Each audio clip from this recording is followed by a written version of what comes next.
Hello viewers, welcome to week 3, lecture 2 of Swayam course on literary criticism and theory part 1. I am Ashish Kumar Pathak, assistant professor, Department of English, Banaras Hindu University. In this lecture, we are going to talk about the Chicago School of Criticism.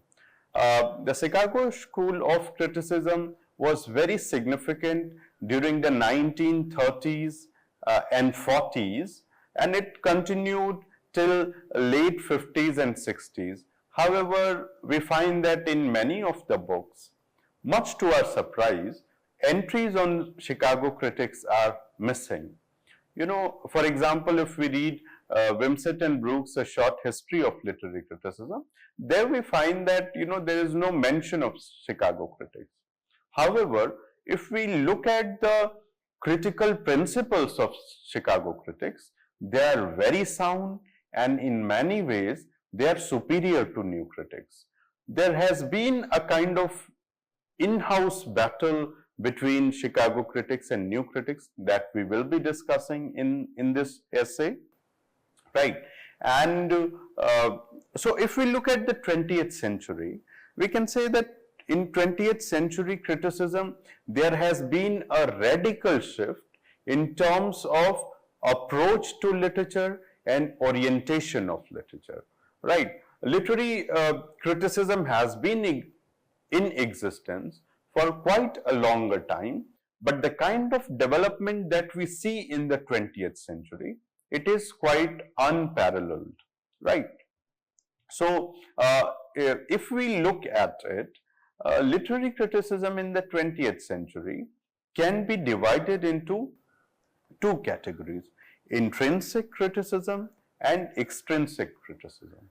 So far as intrinsic criticism is concerned, it takes into account the internal dimensions of literature, right? For example, the textual dimensions of literature and their interrelationships.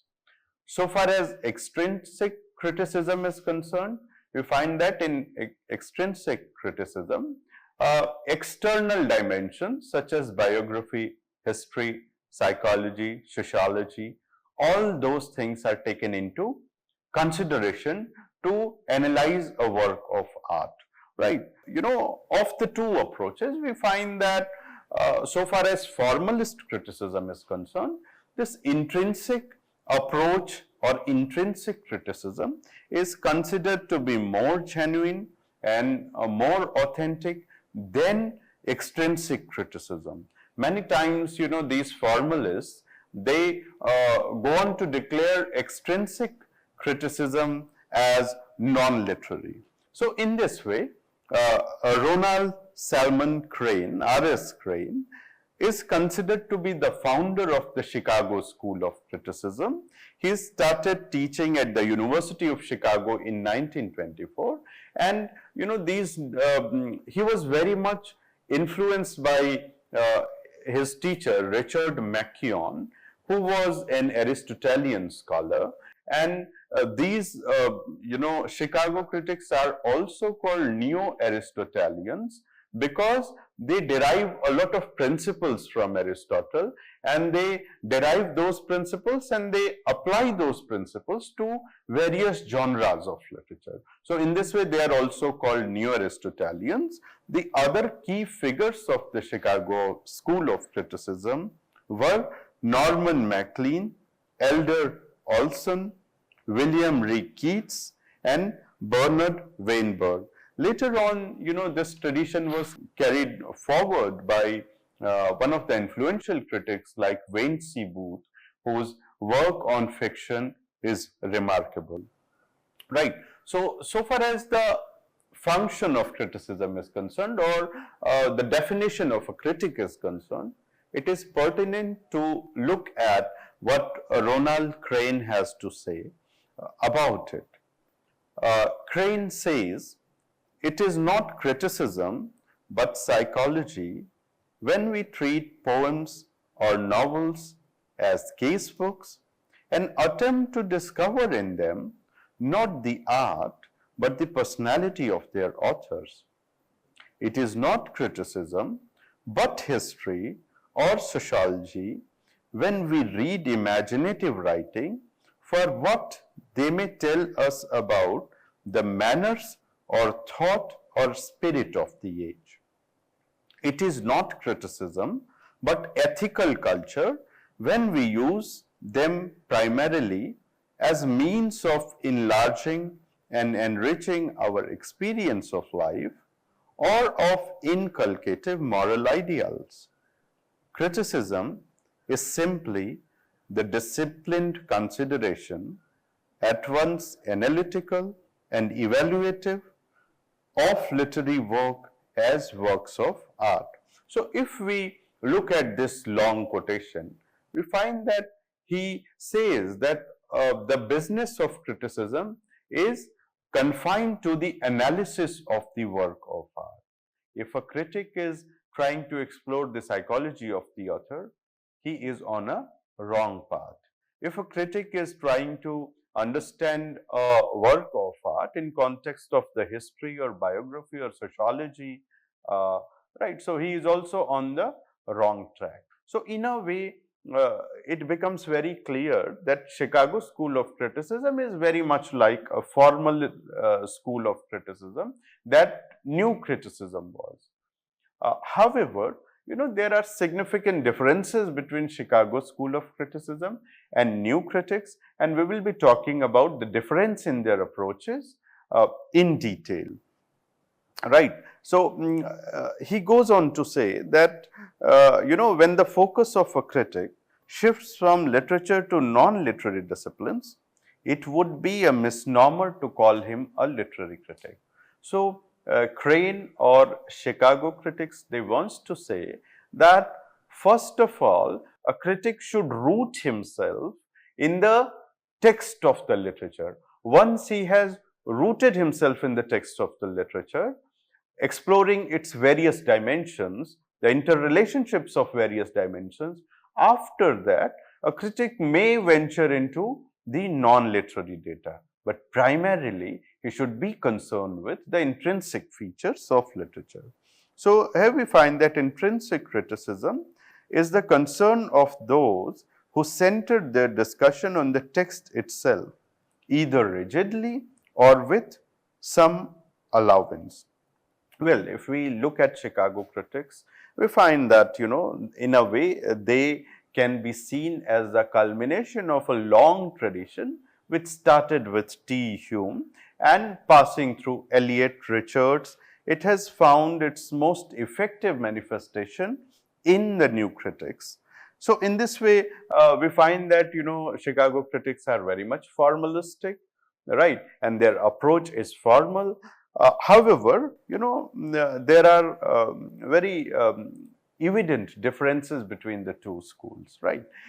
This opposition between these two schools is often seen as a family quarrel, but it is imperative to understand that the common area between them is an underlying focus on the textual study, right. So, one thing is very clear that they may have differences with each other, but they are unanimous on one point that the focus of literary criticism should be the text. Their methods and approaches are different. We will be talk about that.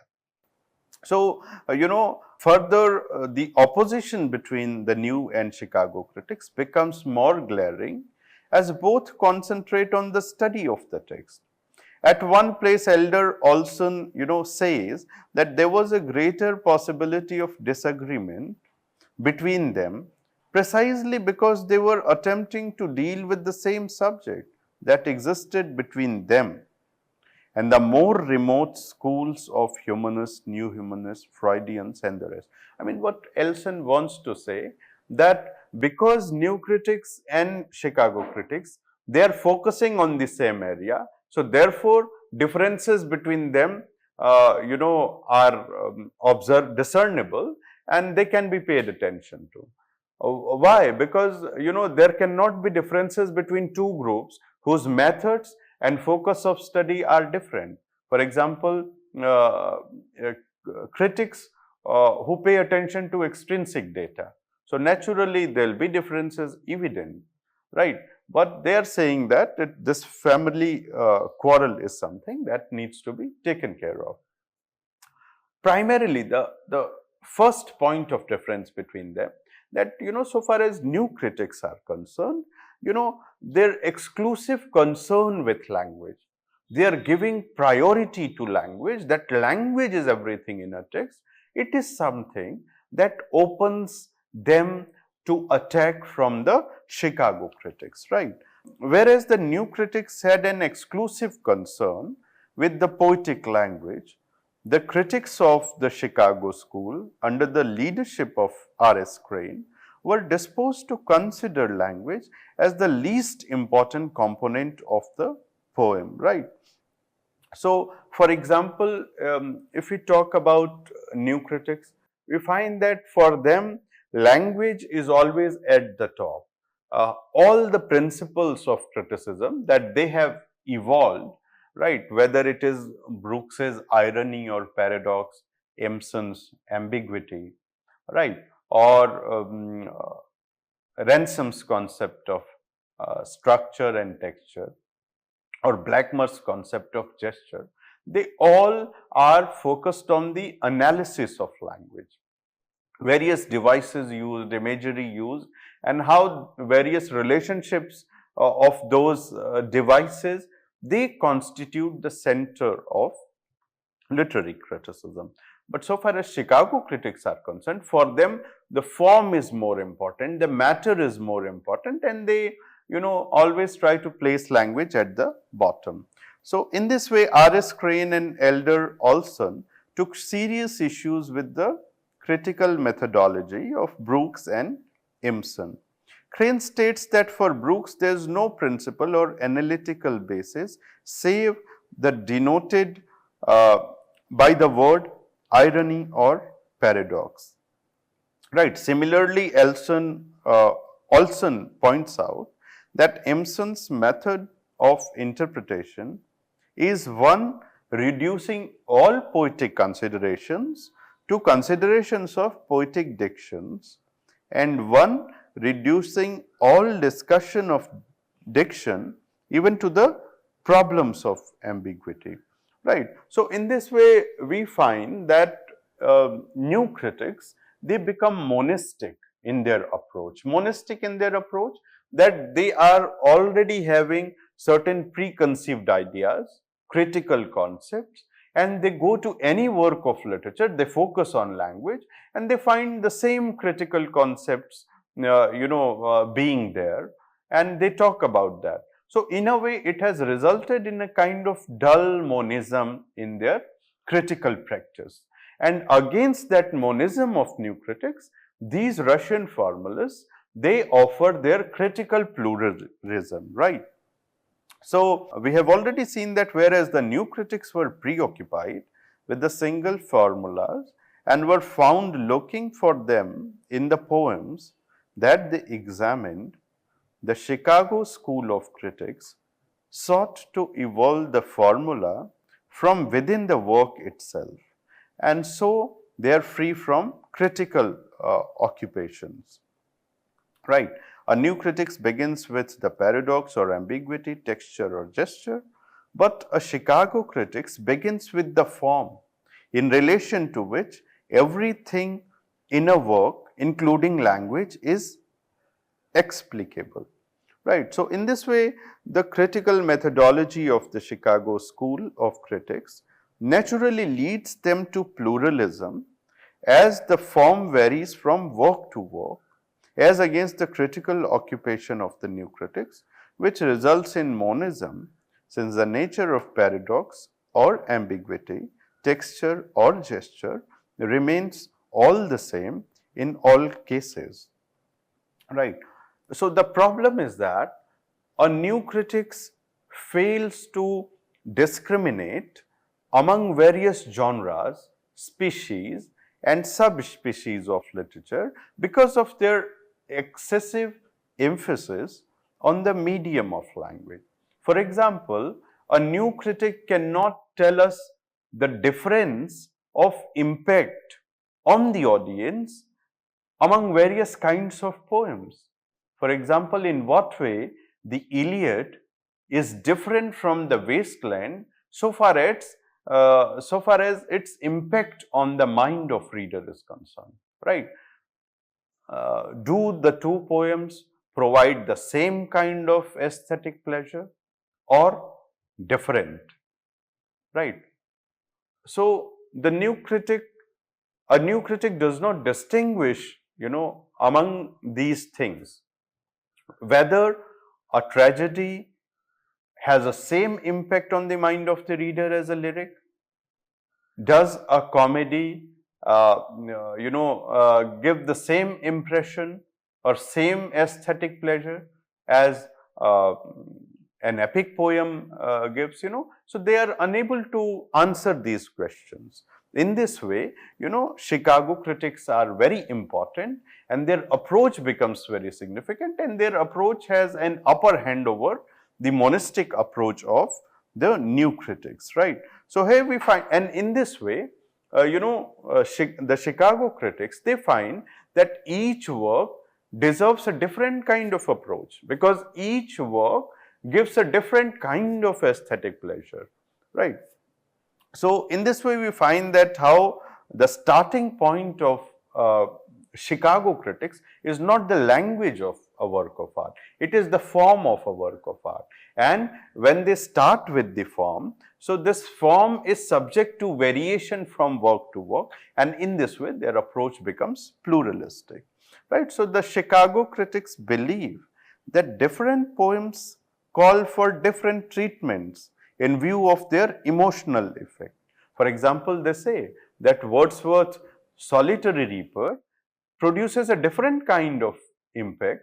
Similarly, The Rape of the Lock by Pope or Gray's Elegy, they create different kind of emotional impacts. So the form and matter and language should be considered in context of the emotional impact that a poet creates on the mind, right? So any kind of generalization so common in the new critics about the structure of poetry is repugnant to the Chicago critics.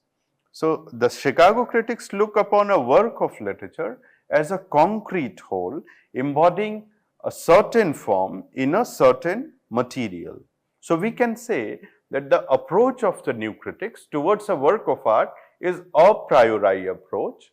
A priori approach is an approach in which a critic approaches a work of art with preconceived notions, with preconceived critical concepts or formulae, and they try to discover the same in a work of art.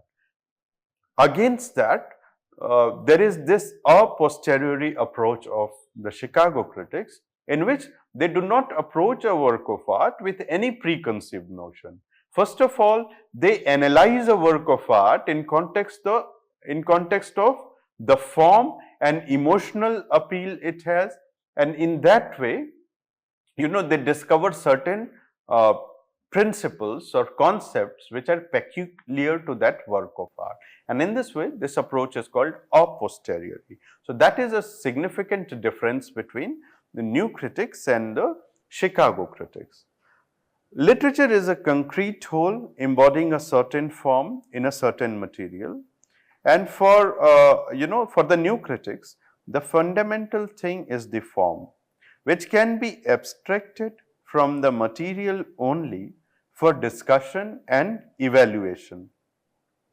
So in this way, the Chicago critic says that the material and form are bound to each other in cause-effect relationship and hence inseparable. So here we find that how Chicago critics give a new kind of orientation to the discussion of form and content of literature, and they find that they are one, they are inseparable. While in new critics, what we find, their exclusive analysis on the form of literature completely gives a short shrift to the content of literature. For example, the form is more important for the two because it determines the shaping of material in a work of art and becomes its final end. For example, they give this analogy that form is the most important. Chicago critics believe that the form is the most important and language is the least important. They say that words in a poem perform the same function as bricks in a house. For example, it is the design of the house. The design of a house can be taken as overall emotional, the form of the poem. So the design of the house will decide that how bricks are to be used. So bricks are very much like language in a poem. So the design of poem will define, the form of poem will define how language has to be used. It is not that the brick is going to decide what is going to be the design of the house. Similarly, Chicago critics say that it is the function, that a form of literature or that a work of literature is going to perform that decides that in which shape language is going to be molded. So in this way, language is secondary, form is more important. For example, they say, like you see a saw is made of metal. So it is not that the metal decides that it has to be made a saw. It is the function that decides that out of metal a saw is to be made because the function of saw is sawing. Similarly, a chair which is made of wood, it is not that simply you get a wood and then you decide I'll make a chair, I'll make a door. No, it is always decided by the function, that if at the given time the function is to sit at some place, so a chair is required. So in this way, chair, the shape of chair will decide what form that wood will take. So function is important. Olson agrees with Crane that language is the material of thought, or what is to be expressed with respect to the form, right? For example, drawing on Aristotle, R.S. Crane says, we may speak of the words of a poem as the material basis of the thought they express, although the words also have form as being ordered in sentences and rhythms. And similarly, we may speak of thought as the matter of character and thought in words as the matter of action or emotion, and so on up to, but not including the overall form, which synthesizes all those subordinate elements, formally effective in themselves, into a continuous poetic whole.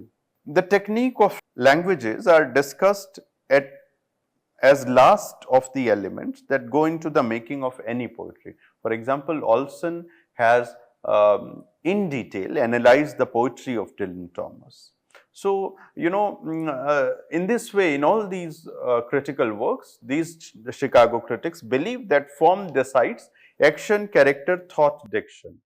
For example, these are the components that Aristotle enumerated as the components of drama: action, character, thought, diction, spectacle, and music. If we look at that hierarchy, we will find that always language is coming, diction is coming on the fourth number. Like action, character, thought are more important than diction. So in that way, Chicago critics are also called New Aristotelians because they consider language as the least important and form as the most important. For example, in his essay titled William Empson, Contemporary Criticism and Poetic Diction, Olson goes on to formulate his concept of clarity, which runs counter to the concept of ambiguity first introduced by I.A. Richards in his Philosophy of Rhetoric, Speculative Instruments and Principles of Literary Criticism, and then popularized by Empson in his celebrated 7 Types of Ambiguity. So here we find that there is a difference between Olson and Empson. If for Empson, ambiguity is a virtue in poetry, right? For Olson, clarity is a virtue of poetry. He believes that the language of poetry should not be puzzling or unclear. It should be amazingly clear, right? Olson demonstrates with much conviction that the language functions only as a means to disclose what is imitated, and it serves its function best when it is as concise and clear as possible.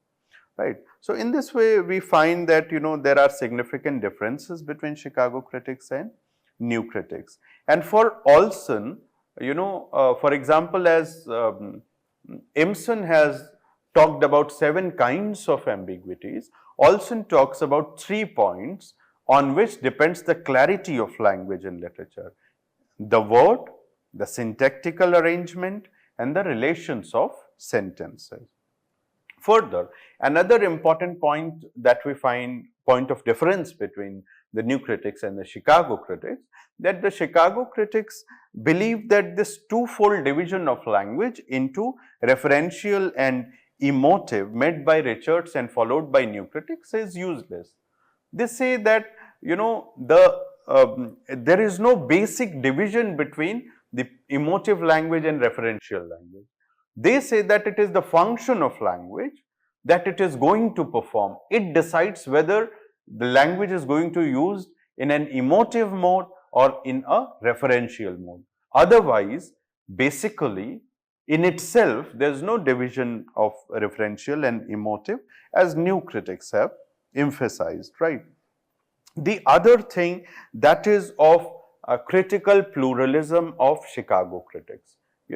There are many critics like Oscar Cargill, who in his work towards a pluralistic criticism, he devises a way by which a critic can be pluralistic.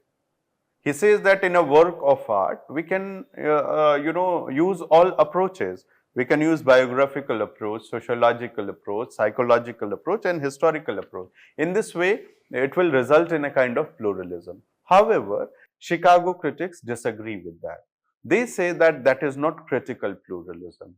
It is not that in a work of art you apply they call it eclecticism, and this eclecticism should not be confused with the critical pluralism that Chicago critics have analyzed. For example, the main point of distinction between the Chicago critics on the one hand and Hyman, Blackmer, Cargill on the other is that whereas the formal imply that the approach of a critic has to vary from work to work, the pluralism rather than eclecticism of the later is the application of various approaches to the same work. So, I think that this point is quite clear, and in this way you find that how the Chicago critics have resolved various conflicts which existed among these critics, and in this way they remain in the middle position between the skeptics and the dogmatics, right. So, Crane holds that a critic is to be considered in relation to the subject he investigates and a method in relation to the text he discusses. And in this way, Crane is talking about A.C. Bradley and Wilson Knight, and he says that on the issue of nature of character in drama, there is no difference between them, right. So, for him, Bradley talks about the plays as a reflection of dramatist imaginative views of what is tragic in life, whereas Mr. Knight is talking about them as effects in the right reader of certain determinate arrangement of words on the printed page.